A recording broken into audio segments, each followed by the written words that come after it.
Who told you? Who told you? Who told you? Who told you? You what? God design, God design. What's up, board buddy? So what's the deal? What's going on? It's Monday, fun day. Are you ready? Are you ready for this week? Please believe it's just another day to me. It don't stop from yesterday. It's all the same. What's going on, y'all? Listen, I gotta come on here real quick because this is a quickie. This is a quick hitter because I gotta let y'all know something that is very important. Listen, should you hug your dog? And I'm gonna tell y'all the real how this comes about because my daughter was just me and her was just together, and I know that she absolutely loves the dogs. Hold on one second.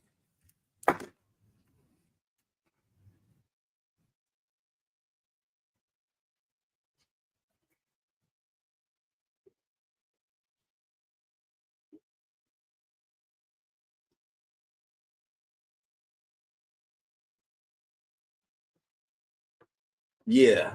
Okay, board buddies.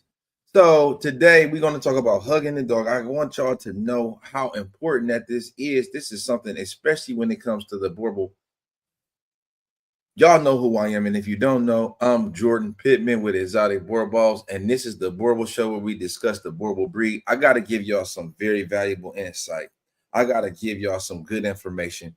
Here on this show, we exchange knowledge. We believe that knowledge is power.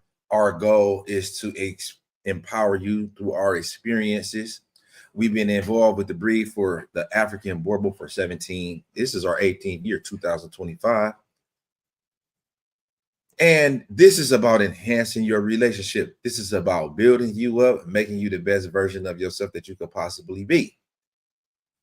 And we all love dogs here, y'all. We believe that the Borble is the best breed of dog that you could possibly have. Of all dogs for modern society, for today's average household, you can't beat the Borble.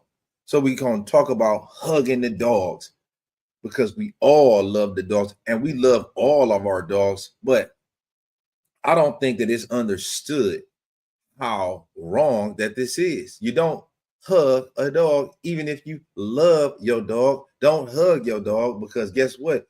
You're violating your dog's space.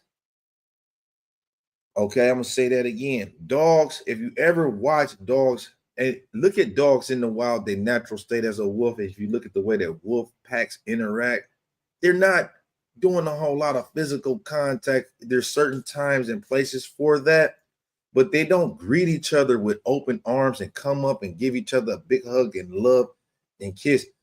You know that the pack is down to ride, they're down to die for one another.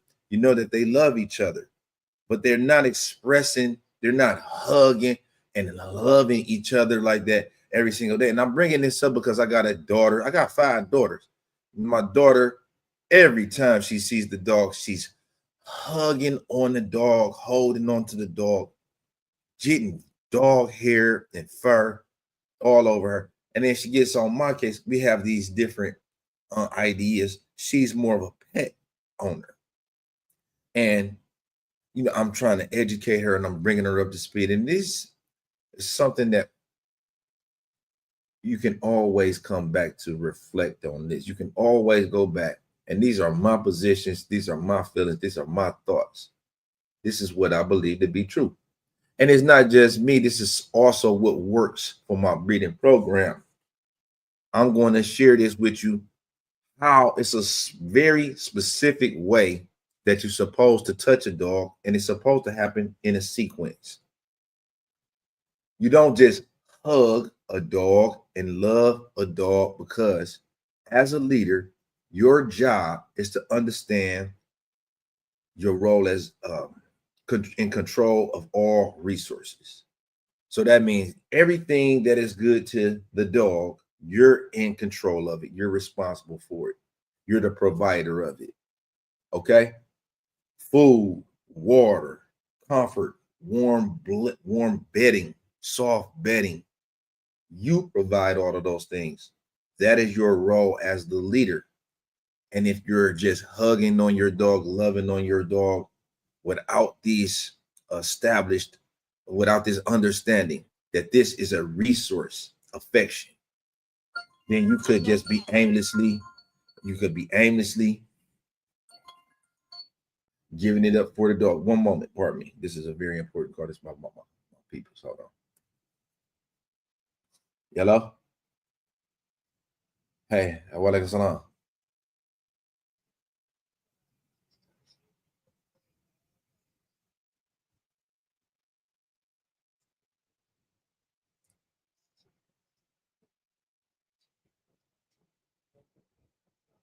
Okay.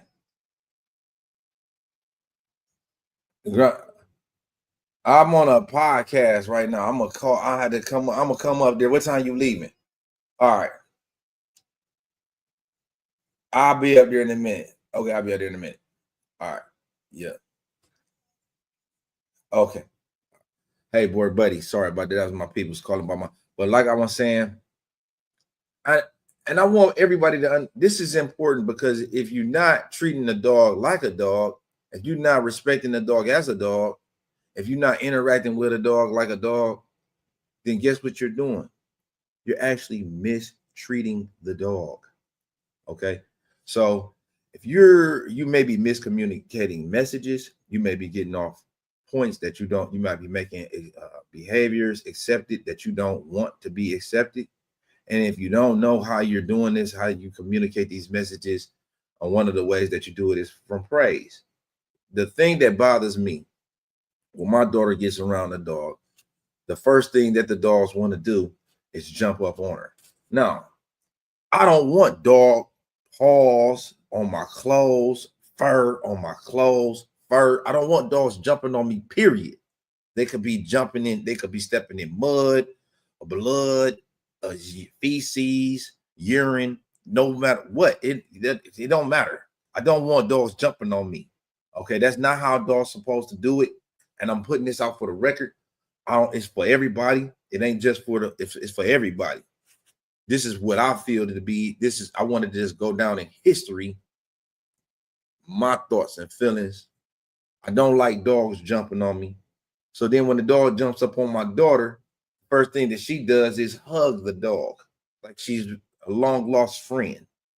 And this is so wrong for a lot of reasons, because actually what's happening, and she doesn't really understand, is the dog just forced itself on you.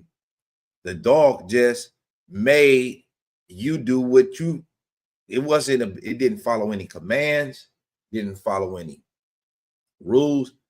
It didn't have to do anything. The dog just come up to you and jump up on you. And that's what happens. That is wrong. That is not the way that it's supposed to go. That is not true leadership. True leadership means that I issue out a command, and because the dog is trying to be compliant, because the dog knows that I'm in control of the resources, that I'm in control of all things that are good, all things that are interesting, including smells, including love, hugs, rubs. Okay. It's a proper way that you're supposed to interact with a dog. And you have to kind of study. Well, you don't have to study dogs in the wild, but if you look at the way that dogs in the wild interact, it's a lot of body posturing. It's a lot of positioning. So the leader is in control of everything, the way that the pack moves, where you can and cannot go. And when you get down and hug on a dog, what happens is you are confining and restricting the dog's movement, which is also a resource. So one of the reasons that people frown upon chaining or tethering a dog is because you invoke the fight or flight response. Same thing happens when you hug a dog. You're confining the dog and restricting the dog's movement. Part of dominance or leadership is when you're able to control the movement of a herd or the movement of a pack. The leader is in control of where we go.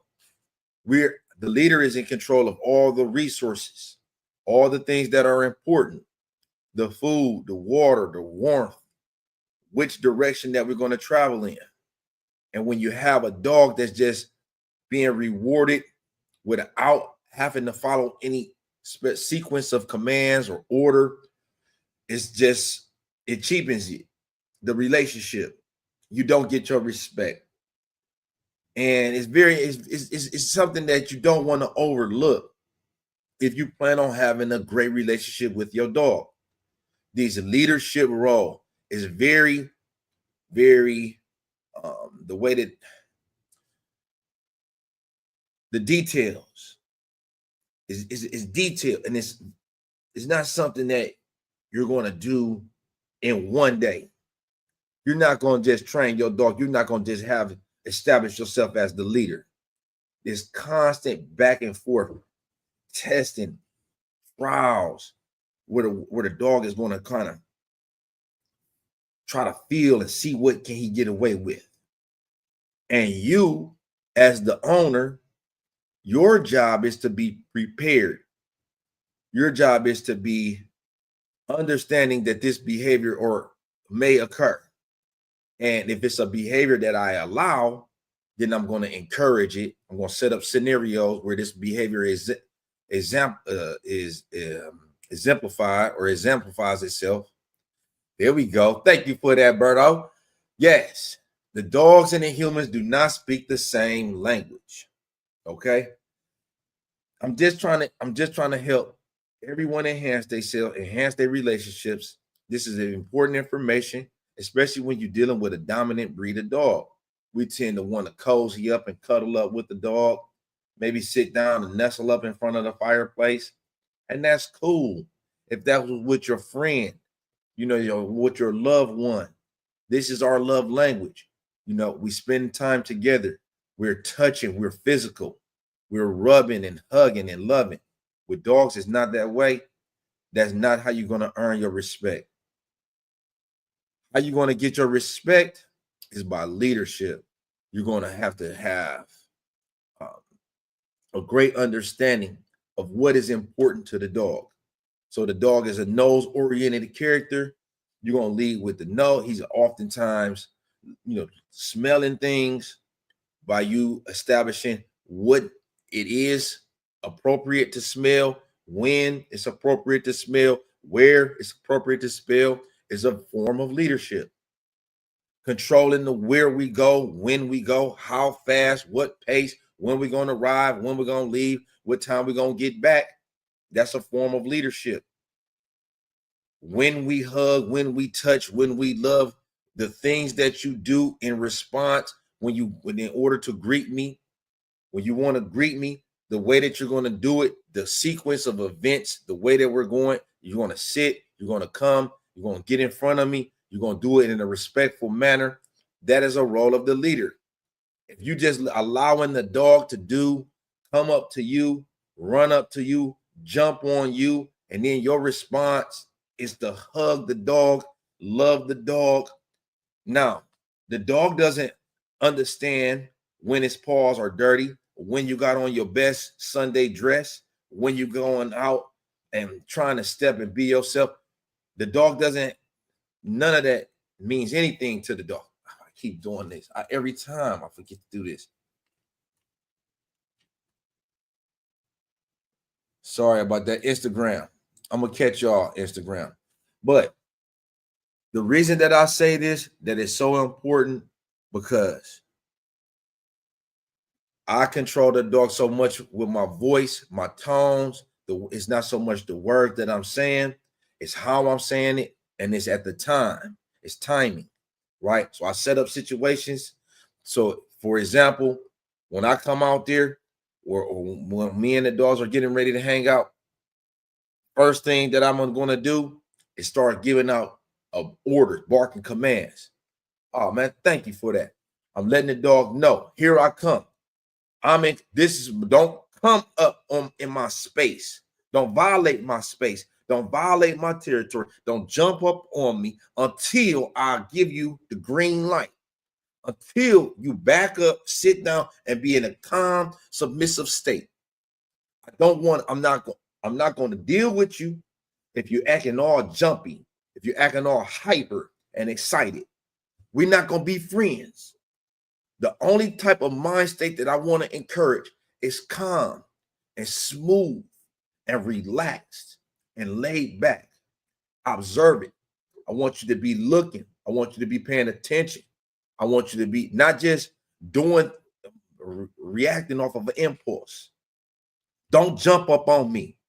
I'm not going to be hugging you. I'm not going to be loving you. That's not what we do. I'm not going to be touching on you until the time is right. And I'm the one that's going to I'm going to set up the situation, and it's on my time and my dime, because I'm the one that's in control. And it's not about being a control freak, but it's about establishing this leadership role with the dog.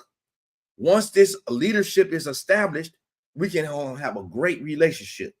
But until then, it's not going to be just do what you want to do. Let's bring it back. Let's bring it back to what we was talking about while we were saying what we were saying. Why is this important? Do not hug your dog. Why you don't want to hug your dog? Because space is a resource.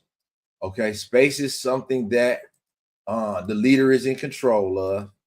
What happens when you hug your dog? You're restraining and confining your dog, whether you know it or not. And one of the things that happens when you do that is you're forcing it into a fight or flight state, mind state. And you want to just be aware, you want to be conscious of that, because when you're dealing with a large, powerful dog, the dog may not understand that you're just confining it or whatever. You're trying to hug it and show it love. And he may say, hey, get off me. Don't touch me like that. Because you have not firmly established yourself as a leader, as a respected, high-ranking member in the pack. And when you don't do that, the dog, especially a dog like a Boerboel, might take advantage of you. They might try to step on your toes. They might try to superimpose themselves. Boy, buddies, I got a jet. But I'm gonna try to do this more often. I'm just gonna jump in when it just invokes my spirit to speak on something that's on my mind. Something that we just went through is relevant. And I hope that you could learn something from this. And if you don't, believe me, you could do your own homework. You could do your own research. Everything that I said is verifiable. You don't hug your dog, even if you love your dog. Don't hug your dog. And here's why: you want to restrain and confine, invoke the fight or flight, and that's just not the way that dogs show love. I appreciate y'all. I hope that y'all enjoyed this. 100, right? You definitely your own personal space. Remember, the leader is in control of space, the pace, the flow, the tempo, the rhythm that we moving in. That's your job. Peace, board buddies. I'll see y'all. No rush, go and move dumb. Back and forth, push and shove. Make your peace and love turn to peace and gloves. Now you got a deal run up.